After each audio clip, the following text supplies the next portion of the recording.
I want to welcome you back to the Weight Loss Decoded Podcast, GLP edition. I am your host, Sharon Polsky, your GLP fact fairy. And on today's episode, we are talking all things nutrition. This isn't just nutrition for GLPs, even though that is very important, but we are going to talk about all things nutrition with Steph Skeba, who is a nutritionist and a power lifter and teaches CrossFit, and she is amazing. And she has a really unique perspective on nutrition and how to meet you where you are at so you can make little changes over time. So I'm super excited to talk to Steph Skeba. Also, if you like today's episode, please like, subscribe, and share with your friends. I would really appreciate that. Welcome to the show, Steph.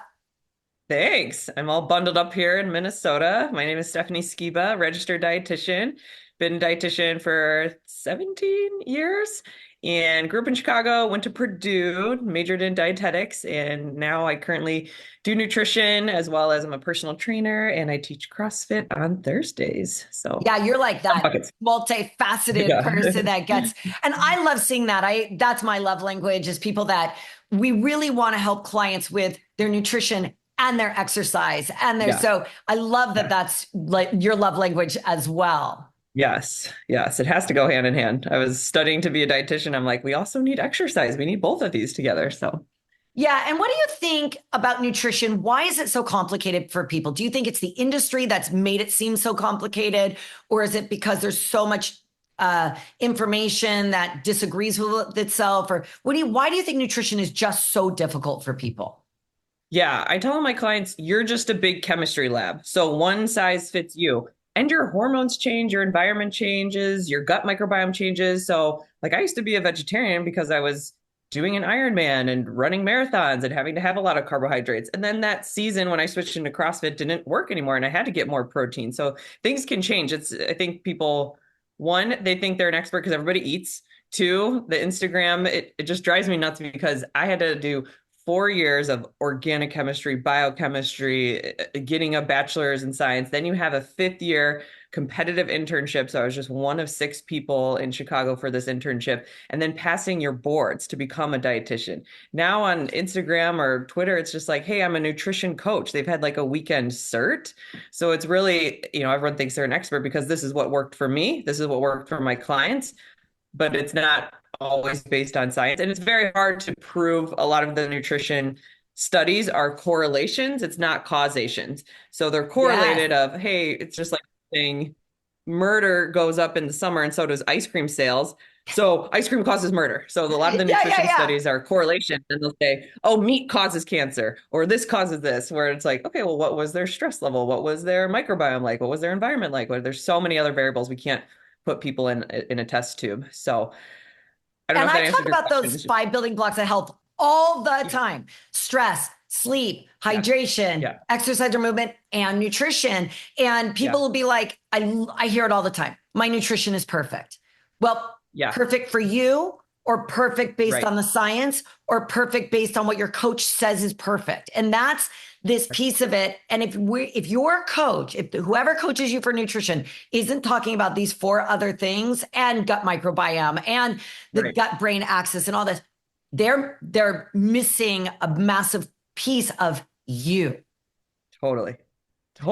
Yep. So how do you start the conversation with nutrition with somebody? Somebody walks into you and they say, well, I think I eat really healthy. How do you start those conversations with people? Yeah, I say, we look at 4 things as dietitians. We're not the food police. We're not here to like shame them or judge them on what they eat, but we look at the quality of the food, number 1. So can I grow it, hunt and pick it, quality number 1? And be like, okay, great. You're not eating Cheetos, you're eating almonds, but quantity next. Are you eating 1,000 calories of almonds? So we look at quality, quantity, and then looking at diversity, because your gut microbiome loves diversity, because people kind of get in ruts and eat the same things and haven't pulled in different plants and different colors. And then lastly, timing, especially for athletes, like when are we eating carbs? When are we eating protein? The timing of foods correlated with your workout. So quality, quantity, diversity, and timing. And I just say, hey, you can't make 40 different nutrients. So this is why we have to eat. We have to have them from plants and animals, and we're eating to support your exercise and your hormones and not body fat. That's our goal.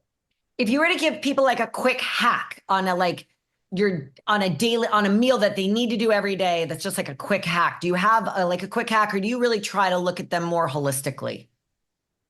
I think more holistically, and I love the Atomic Habits books from James Clear, and he always just says like 1% better, because I think also people get overwhelmed and, oh my gosh, I have to do meal prep and then count my calories and do this and that. It's like, hey, like what's 1% better? Like, is that one more glass of water? Is that one more vegetable? But the hack is, I say like, let's reverse the pyramid. So the old food pyramid, which I grew up in, is like, let's flip it and we're going to go veggies, protein, fat, fruit, starch, sugar. So like in that order. So most people are eating way more starch than vegetables. Most people are eating way more fat than anything. So veggies, protein, fat, some fruit, little starch, no sugars. Kind of where let's talk about sugar, because that's one of the biggest ones that I see. It's insidious. It's in everything. Like, I cannot get my clients to read a label, but the label literally tells you what's in it, and they don't know how to read a label. But how do we really help our clients stop eating sugar? Because it is in everything. I love Food Network. I watch cooking shows, and I'm appalled at like the sticks of butter and the cups of sugar that's in a beef recipe. Like, there is sugar in everything. I know. Yes.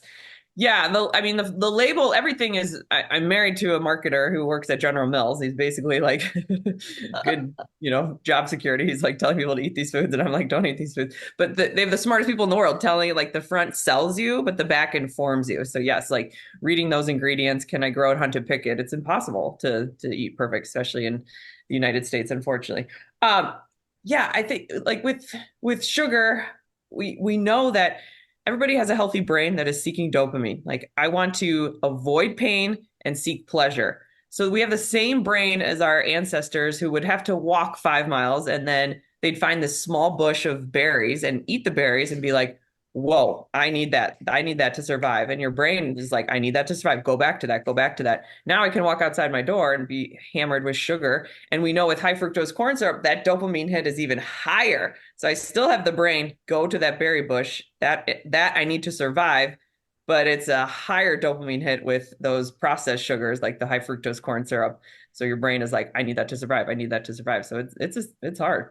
Let's talk about high fructose corn syrup for a second, because I know in the last 2 years, they've really changed, and your significant other will probably agree with this. They aren't calling it high fructose corn syrup anymore. They're calling it HFCS, and people don't know it's high fructose corn syrup.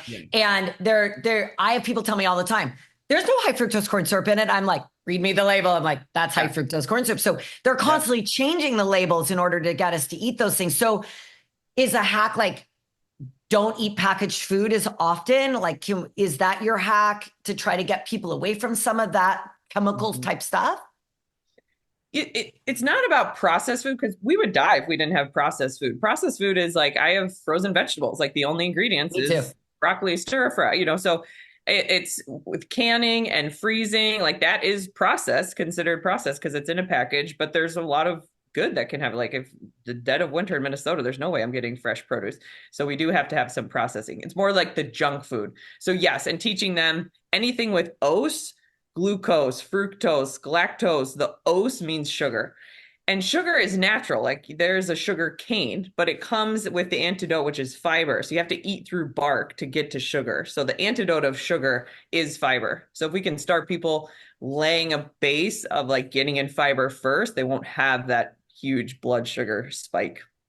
And speaking of fiber, so how do we get people, like, I have clients that will say to me every day, I take a fiber supplement, I take Mucilac, I take blah, blah, blah, blah. And I'm like, could you just eat an apple for me, please? Yeah, exactly. Could you why is eating our fiber from an apple, from broccoli, from our fruits and vegetables so much better for us than taking that fiber supplement? I know. I get so annoyed when everyone's just on fiber supplements and then also like gummies. Like, one, you can't get it like you can't get a therapeutic dosage of anything in a gummy. And then two, Well, they you've have got no shelf life, sugar. by the way. Just on the gummy, I worked for supplement companies for years. The manufacturing shelf life of a gummy is very, very short. It has to be sold and turned over very, very quickly. It's also a very expensive manufacturing process. So if you're buying anything in a gummy form, it's not healthy. But that's a whole other issue for another day. Yeah, no, that's a really good point. Right. And your body starts to depend on that too. So I have people like, I'm only regular because I'm taking my Metamucil and my fiber supplements. I'm like, we got to get people to eat 6, unless you're eating 9 cups of fruits and vegetables, everyone can work on more produce. So 6 to 9 cups of fruits and vegetables. And that's one of my favorite studies too, is the 800-gram challenge. And we'll do it at our CrossFit gym a lot of, just have people weigh 800 grams by weight of fruit and vegetable. And it's so much food, but one, they're going to feel a lot fuller. So once you have fiber, you're going to feel fuller. I get that all the time. Once you chew fiber, eat your fiber. Yeah. Yes, exactly. Yes, not taking a supplement. Absolutely. And when you're chewing, you get the digestive enzymes from your saliva too. I was just going to ask. That was going to be my next question. So yeah, talk about that. Yeah. So a lot of people, all the time just come in with a lot of gut stuff. I'm feeling bloated. I'm constipated. I have diarrhea, this and that. I'm like, you need to chill and chew because your digestive system starts in your saliva. You start to break down carbohydrates with your saliva. So chewing to like baby food consistency, you get the natural digestive enzymes to start breaking down your food. Most people are eating 1 really fast and then 2 in a stressful situation. Like I'm answering emails, I'm on this call. So they're in sympathetic, which shuts down parasympathetic system, which is your rest and digest. So you are going to feel more bloated, or you are going to have diarrhea, or you're going to see undigested food in your stools because you weren't in parasympathetic, you weren't chilling and calming down in that parasympathetic system and chewing your food to the baby food consistency to get those digestive enzymes. I talk about this with protein all the time because everybody wants to drink a protein shake. Everybody on the planet wants a protein. First of all, the quality of the protein shakes they're drinking are horrifically bad to begin with. Right. They're buying the cheapest stuff they can on Amazon. It's sat in a warehouse in 110-degree weather, and it's the worst protein supplement possible, and it's cheap, and it's poor quality. But then they're drinking it and not chewing it. And they say to me, why do I feel so much better when I eat a steak than when I eat this, drink this protein shake that makes me bloated? I'm like, you just answered your own question. 100%. Yeah. And I'll like test my own blood sugars. And when I do a shake, my blood sugar goes really high. Cause again, I'm not chewing my food. I'm not getting those digestive enzymes. I'm just like straight calories. Yeah. And you're hungry so much quicker. When you eat a steak, that'll keep you sick. If you eat steak and broccoli and avocado, you will be satiated for 3 to 4 hours. Yep. You have a cheap protein shake that goes right through you. You are starving in 40 minutes, but it was the same amount of calories. Right. Exactly. Yep. Yeah. And you didn't have any I do volume. Think there's a volume. I do think there's a place for shakes and supplements and things like that. If I have a client, like I can barely get my ladies to get to 80 to 100. I mean, I need to get them to 120 to 160 grams of protein a day. I can barely get them to 80 to 100. So I will give them a protein shake, but I will constantly explain to them the benefits of chewing their food and saliva and things like that to try to get them away from it. Yeah, I agree. I have to do that a lot because women undereat protein. So, and they're like, well, I'm not hungry. So we might have to kind of force that 4th meal and get that shake in, and especially post-workout. So there's a time and place. And now let's talk about healthy fat. So I come from a generation, I'm 51 years old, and my generation was told fat makes you fat. And then I learned along the way that my nervous system, my neurological system shuts down when I don't eat enough healthy fats. I get neurological tremors. I get migraine headaches. I get jaw pain that came out of nowhere when I don't eat healthy fats. And then I was a competitive fitness competitor, and I started learning more and more about nutrition and the importance of healthy fats. What do we say to those clients that are like, no, but fat makes me fat, I can't eat fat? How do we combat that as coaches? Yeah, well, anything you overeat in your body doesn't need can be stored. So yes, grew up in the 90s where everything was low fat skim milk. So when you take down fat, then the sugar goes up. So like skim milk is just basically sugar water. Fat-free salad dressing is basically sugar water.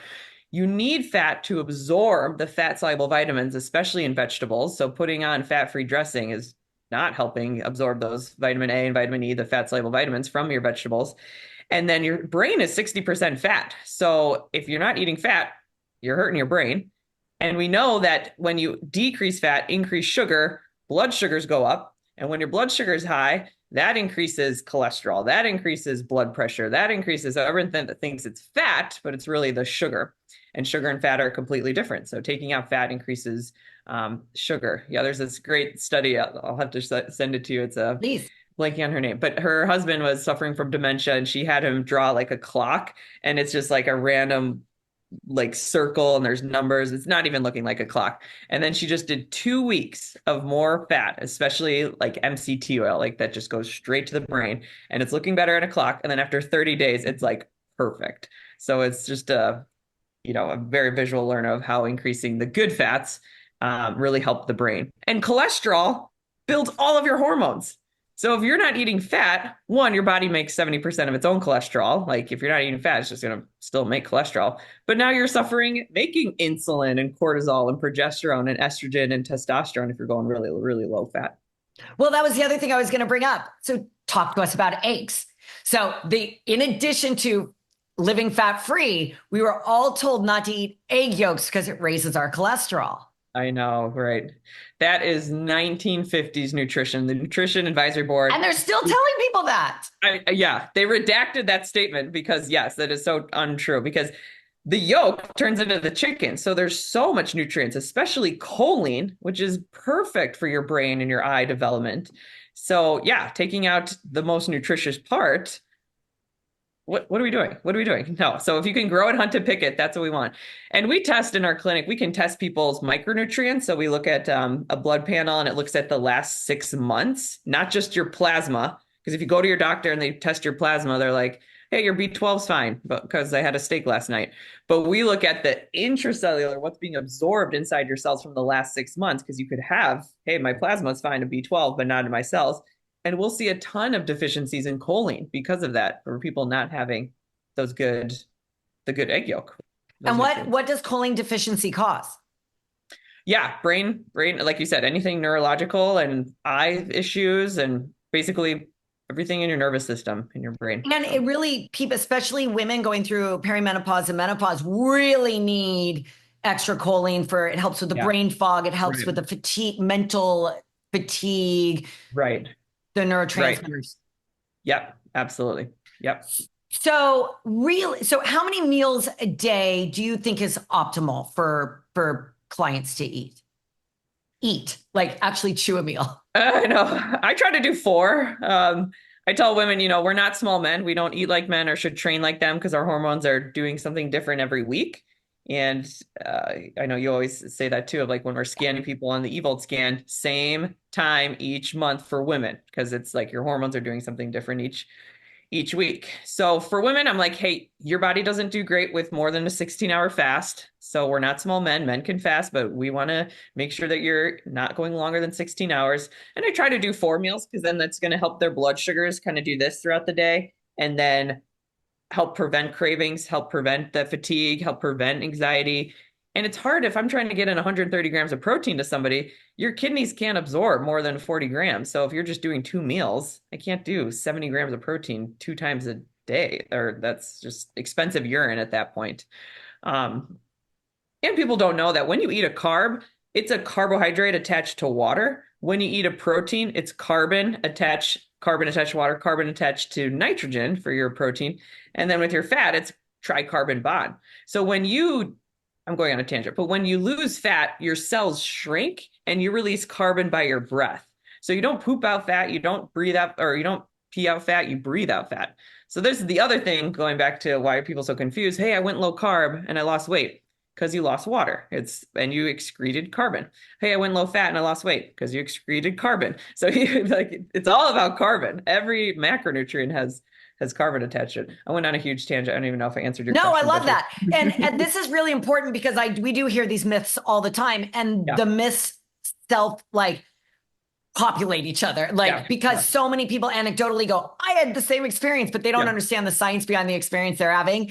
TikTok is the worst for this. It's like people get on TikTok and they validate what each other are saying without any scientific backing for what they're validating. And then 100%. It's all anecdotal and it's actually all a false narrative. It's really, they're losing water, they're losing muscle mass, they're losing other things. It's why I love the eVolt so much, because I get to look at people's body fat versus their muscle mass. And I have my clients stand on it every 30, 60, or 90 days to make sure we're where we need to be. And it doesn't matter whether they're on a low calorie diet, a GLP-1, or a high exercise program, whatever I use to put them in the calorie deficit, I still track their progress using the eVolt. And if I coach them correctly with their nutrition correct, they all have the exact same outcome. The GLP-1s help the people that have metabolic disease or are stuck. I get to actually feed them more when they're on a GLP-1. So they're actually building more muscle. I'm just very fortunate. I figured that out very early on in the process of coaching. But I see a lot of the same things you're saying with your clients. And so I'm happy that you got on a little tangent, which is good. I feel like in the industry, we are talking way too much about the macros and the numbers of calories. And I always like to simplify things for people. So mine is always like, I want you to eat 4 meals a day, a protein, a healthy fat, and something with a high fiber food, something with fiber in it, in each of those meals. Why do we keep seeing people splitting their meals? Like, I'll eat protein for breakfast and I'll eat vegetables for dinner, but they don't eat those 3 things in each of the meals. Is it that they're always in a hurry and they're just trying to grab, or is it they've gotten in this habit of counting their macros? And so they're like, oh, I didn't eat enough of this, so I'm going to shove it all into one meal instead of simplifying the process. What do you think causes that? Yeah, I think you're right in all of those. Time, or just like, oh, I got to get in my calories and my macros and I forgot and this and that. But yeah, I mean, we preach that all day. It's like PFC, where's my protein, fat, and color? So that we can do that multiple times per day is going to help your blood sugars be nice and even. My old job, we used to teach a menopause seminar and we'd feed them, eggs sauteed in butter and vegetables. And a couple hours later, like yogurt and seeds and fruit. And a couple hours later, salad and salmon and olive oil. And we'd be like, who's had a hot flash today? And nobody would ever have a hot flash because we were doing this all day for their blood sugars with protein, carb, and fat multiple times per day. And the carb thinking color. So it really is so important to find that balance. And it is so simple. If you just teach people protein, fat, and color, I just always say protein, fat, and fiber, or I always talk about high fiber foods. Because if I use the word fiber, I like color. I'm going to steal that from you, by the way. Thank you. If I say fiber, people will take a fiber supplement. So I am going to start using color because I think that's a really, really good one. But I always have said high fiber foods, so they realize it's something they actually have to like bite into. Right. Chill. Yep.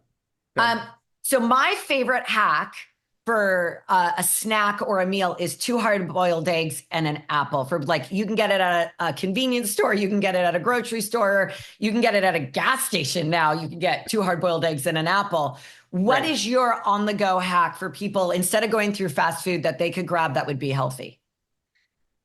I like that one because like you said, you can definitely get that at a holiday gas station. My go-to is I just always keep around grass-fed beef chomps. So I have a beef chomp and like an apple and 3 Brazilian nuts. I don't know why, but I'm like, I need 3 Brazilian nuts for selenium for my thyroid. And like you said, an apple is anywhere. I probably maybe switch to, because I can't always get that organic, and that's on the Dirty Dozen list for organic foods that I try to get. So maybe I'll do like a orange or something with a bigger peel. But nitrate-free chomp stick, 3 Brazilian nuts, and a fruit. There we are. That's amazing. That's a really, really good hack. Let's talk about dried beef for a second. So like beef jerky, beef, that kind of stuff.